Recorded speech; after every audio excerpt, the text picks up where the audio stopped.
નમસ્કાર મિત્રો, વિડીયોમાં તમારું સ્વાગત છે। રૂવાડા ઊભા થઈ જાય તેવી એક ઘટના સામે આવી છે। હાલ એક એવો જ બનાવ ખબર સામે આવી છે જેમાં એક ટ્રકની ટક્કરથી એક મિની બસમાં ભીષણ આગ લાગી છે।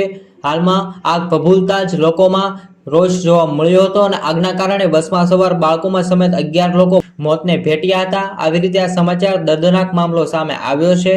મહારાષ્ટ્રના નાસિકમાંથી અહીં એક ટ્રક સાથે અથડાયા બાદ બસમાં આગ લાગી હતી, જેમાં 11 લોકો સળગીને મૃત્યુ પામ્યા હતા। મૃતકોના 10 વયસ્કો અને એક બાળકનો સમાવેશ છે। આવી રીતે આ બસમાં જે આગ લાગી છે તેને લઈ આજે લોકો મૃત્યુ પામ્યા છે। જરૂરથી કોમેન્ટની અંદર ઓમ શાંતિ લખજો મિત્રો।